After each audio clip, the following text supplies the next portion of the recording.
The Star of the Week。さて、今週のスター・オブ・ザ・ウィークはこの方をスタジオに迎えております。ジョー・ジャクソンです。Welcome. Good evening.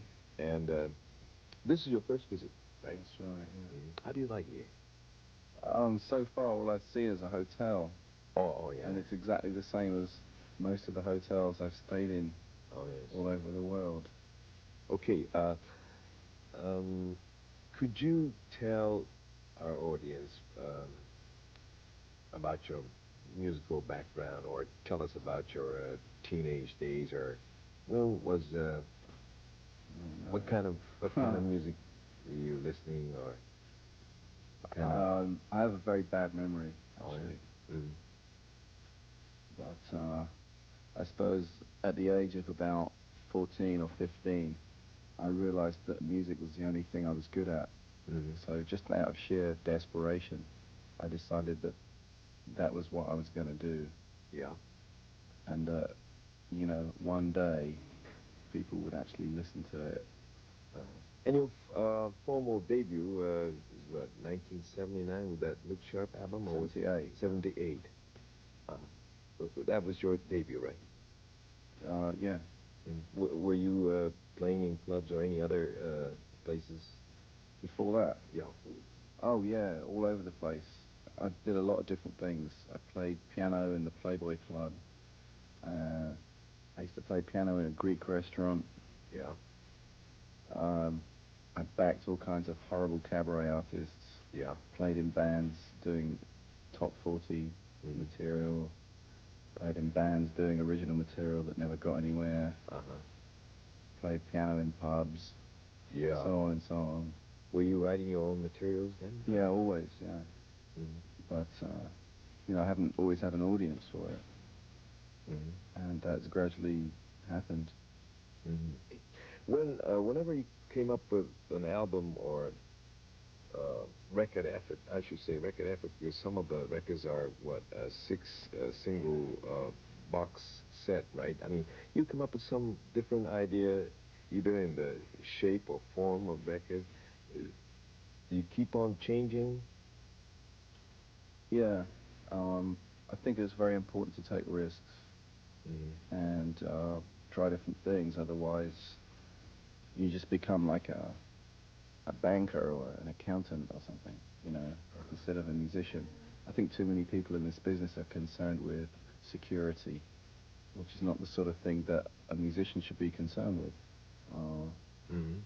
If you don't take risks and try new things, then you might as well forget it, really. People have been telling me about the way you write songs, you come up with the music. You don't use any instruments or anything. They told us that you compose up here, and when you want to see, you either play the piano or... Yeah, that's right.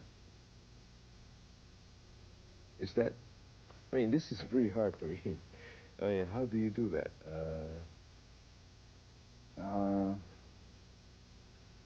Okay. A lot of people start off from the guitar or from the keyboard, and that shapes their ideas. And I want my ideas to be shaped by what they're actually going to sound like. So I try to do as much as I can just in my head. Because if you write with an instrument, you get too caught up in being a musician. And I think it's very important for musicians to try not to think like musicians and try to put themselves in the place of just any other person that's listening to music and hoping to get some inspiration from it. When you write music, when you make records, do you think of competition? No. You don't. What about record company? Is that... That's nothing to do with them. The music I want to make has nothing to do with them. I have to give them a finished product. If they think they can sell it, that's their job. And good luck to them, And if they don't, well, it's too bad. They don't have to take it, go somewhere else, Right. You did the soundtrack for this motion picture. Is that because you're interested in the visual side? It's more a question of being interested in extending whatever musical talents I have into as many different areas as I can. Huh. Uh, Also, yeah, I'm definitely a movie goer.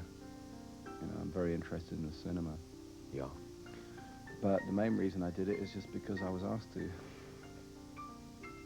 But everyone seems very pleased with the results. I'm very pleased with it. I think the soundtrack album, which should be out in a couple of months, stands up as an album. I think it's worth having as an album, regardless of the movie.